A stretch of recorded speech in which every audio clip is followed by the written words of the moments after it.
O problema, né, Vanderlei, é que agora o Flamengo, ele vinha de uma crise em campo. Ele estava numa crise dentro de campo. Discussão do Paulo Souza com jogadores, discussão do Paulo Souza com o Marcos Braz, porque isso eu dei como informação. O Marcos Braz teve uma discussão, não foi ríspida, mas o Paulo Souza quis deixar claro para ele, quando eu fechei com vocês, me garantiram que não teria interferência em escalação, nem em esquema de jogo. Por que ele falou isso? Porque vazou uma declaração, né? O Juca Kfouri, inclusive, deu uma declaração do Marcos Braz que ele estava insatisfeito com o esquema do Paulo Souza e por ele estar inventando muito, fazendo muitas experiências no time. E aí teve essa discussão. Só que agora é uma crise em campo e fora do campo, porque virou crise política também. Agora é uma questão de honra para alguns conselheiros e grupos políticos derrubarem o Marcos Braz. Qual crise é pior, Vanderlei, com anos que você tem na imprensa esportiva? A dentro de campo ou a fora de campo? Porque a gente sabe que fora de campo, dá nisso aí. Isso aí tem muito a ver com a crise de fora do campo.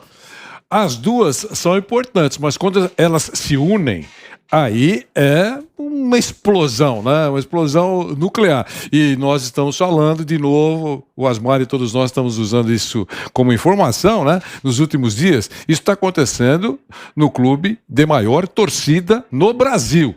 Tá certo? Isso que está mostrando, o que nós estamos mostrando aqui, que nós estamos falando, interessa para quem está no Acre, né? Interessa para quem está no Amapá, é a maior torcida do Brasil. Isso não é invenção, isso é fato, né? Então, realmente é um grande pepino. E isso que você falou, que transpirou, vazou, o comentário do Marcos Braz, claramente, ele foi porta-voz de alguns descontentes do elenco. É óbvio, porque é ele que, quando o jogador é substituído, vai lá e abraça o jogador, né? Deixando claro que ele apoia o inconformismo e o técnico fez lambança em tirar aquele cara do time. Né? E fica muito claro, porque não precisa falar algumas coisas. Gestos significam muito. Quando ele abraçou o Gabigol, você sabe tudo que eu estou falando, muito mais do que eu, que você vive as coisas mais profundamente do Flamengo. Então, fica muito claro que ele, quando falou, esse cara está inventando muito. É claro que os estrelados do time, porque ele não vai tirar fotografia, um político, com o sub-12. Ele tira com o cara que é importante, porque vincula a imagem dele a um astro e é ótimo politicamente. Ou não é assim? É assim que funciona, né? E eu queria só dizer isso, que ele está sendo fritado, mas ele também está fritando o Paulo Souza. Só que o Paulo Souza é forte, não sei até quando. Jovem Pan em informação, e a gente tem o Rodrigo Viga, direto lá do CT do Ninho do Urubu, para trazer pra gente as informações, tudo o que está acontecendo aí dentro do Flamengo nesse momento. Ô Viga, o clima foi tenso, hein? Na verdade, eu acho que o Viga agora tá ali perto da Gávea. O clima foi tenso no CT do Ninho do Urubu, hoje de manhã. O que você tem para passar pra gente, Viga, de tudo o que aconteceu lá, os jogadores que mais reagiram? Eu fiquei sabendo que os mais abalados foram Andreas Pereira e Thiago Maia, na descida do veículo lá dentro do estacionamento. Agora, o que passar aí, Viga, sobre esses bastidores? Já somos 25 mil pessoas simultâneas no YouTube. Deixa o seu like que hoje a gente passa de 30 mil. Fala, Viga! Fala, Pilhado. Boa tarde para você, boa tarde para o nosso ouvinte, espectador e internauta da Jovem Pan. Situação difícil, eu acho que extrapolaram, excederam os limites. Agora, a gente não pode ignorar um seguinte fato, né, Pilhado? Eu e você, a gente tinha a mesma informação de que haveria tal reunião com o consentimento dos jogadores. E aí os jogadores, alguns deles, começaram a botar as asinhas de fora, dizendo, não estou sabendo. Eu conversei tete a tete com o Marcos Braz, estava acompanhando um outro caso na Câmara Municipal do Rio de Janeiro, falou assim, Rodrigo, hoje eu não vou gravar. Quer conversar comigo? A gente conversa sem gravar. Aqui, perto do Flamengo, tem a molecada que estuda aqui no CIEP Ninho do Urubu e sempre prestigiando a reportagem, a programação da Jovem Pan. Mas aí, o que acontece? Talvez a torcida, que já estava insatisfeita com 5 vice-campeonatos, ficou ainda mais decepcionada com a promessa que não foi cumprida, né, Pilhado? Da reunião desta quinta-feira. Eu tenho informação, inclusive, que alguns pontuais líderes foram autorizados hoje a conversar com líderes do grupo, especialmente o Gabigol. O Gabigol é uma referência, é o artilheiro do time, mas não soou muito bem, não pegou muito bem o fato dele ter comemorado após a perda do título estadual para o Fluminense, a artilharia do Campeonato Estadual do Rio de Janeiro. Primeiro o coletivo, né? Depois o individual. Então, artilharia, segundo, terceiro, quarto plano. O que vale é o coletivo. Agora, algumas coisas me chamaram a atenção. Primeira coisa, viu, Pilhado? A baixa presença de agentes de segurança no local.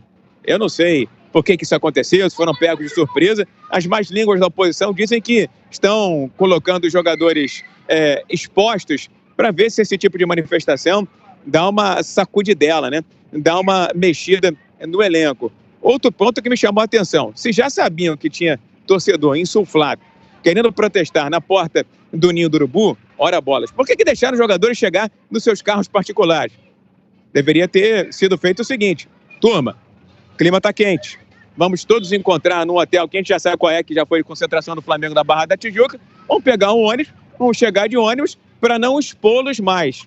E a oposição diz que haveria um eventual interesse em expor os jogadores, tanto que os mais cobrados foram os mais vulneráveis, né? O Thiago Maia, que vive reivindicando vaga no time titular, mas quando entra não rende, foi assim no jogo de estreia na Libertadores da América, e o Andrés Pereira, que eu tenho dito aqui insistentemente, infelizmente, é um jogador que tem um X na testa, pelo erro na final da Libertadores da América e também por outros erros que vieram em sequência no Campeonato Estadual do Rio de Janeiro. Ou seja, não me parece que o Flamengo hoje teria apetite ou seria uma boa transação, uma boa negociação, contratar o Andrés Pereira.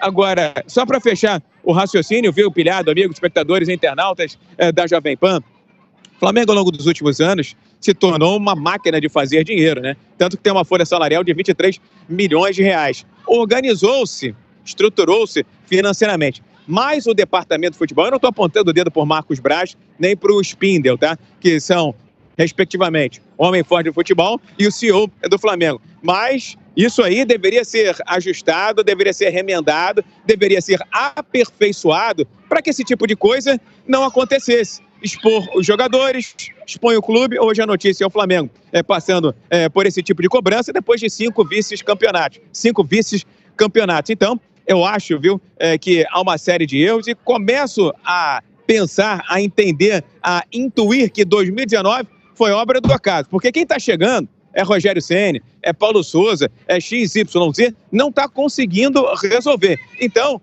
o departamento de futebol precisa blindar, precisa proteger, precisa resolver, porque senão o técnico chega sendo o responsável por resolver tudo.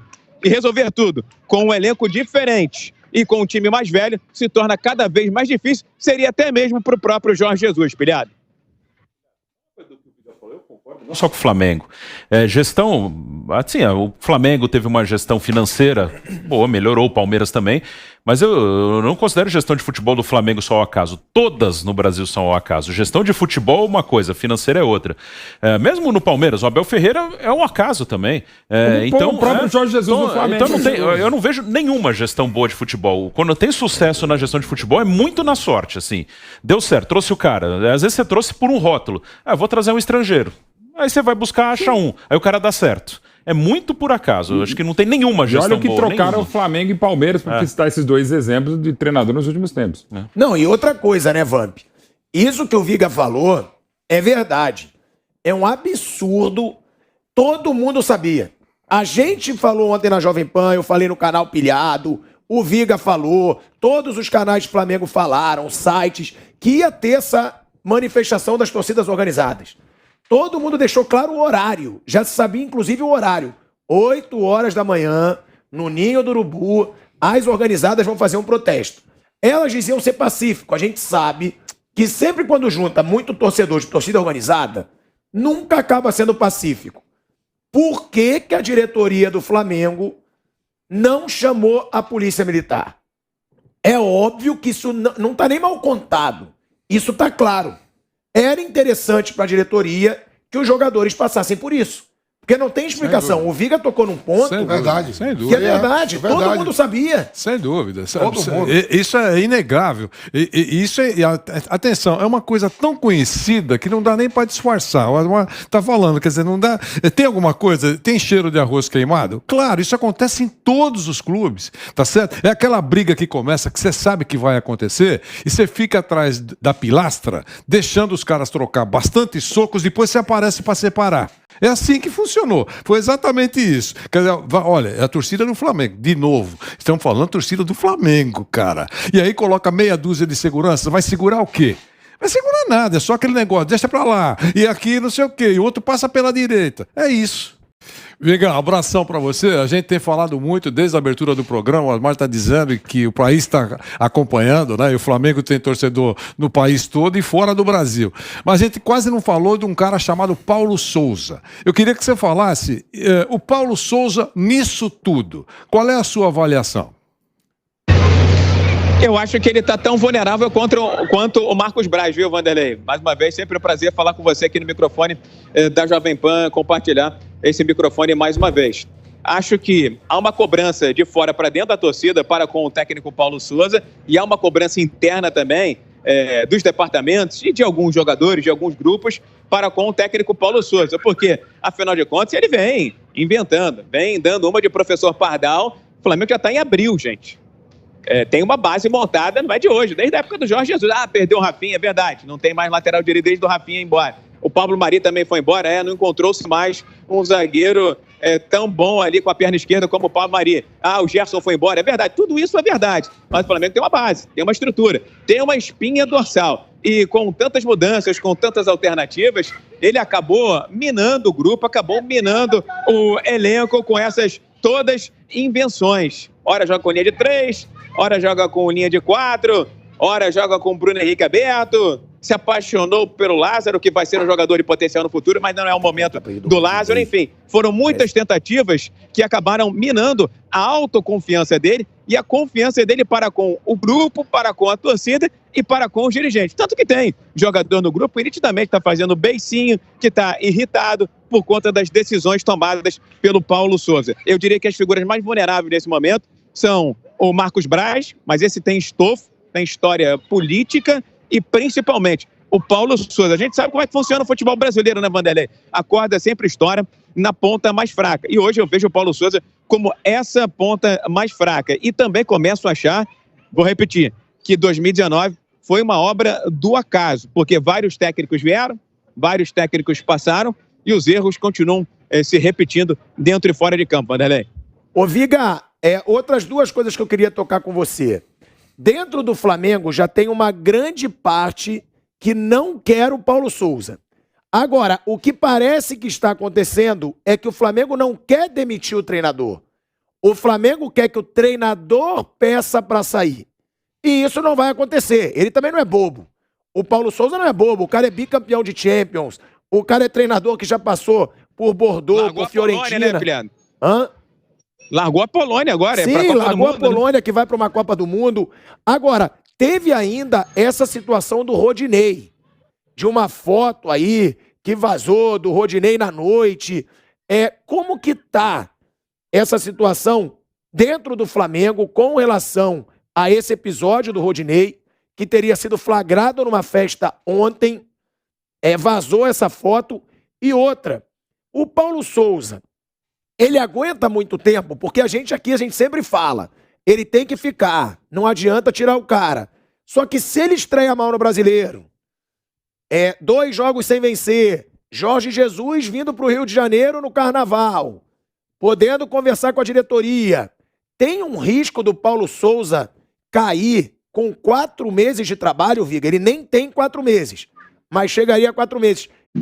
Eu acho que vai haver essa reunião sim com o Jorge Jesus, viu, meu caro pilhado? E aí a torcida fica sempre empolvorosa, né? Achando que Jesus vai conseguir ressuscitar esse time do Flamengo. Eu já estou cada vez mais desconfiado por uma série de fatores, inclusive pelo envelhecimento do time e perda de algumas peças.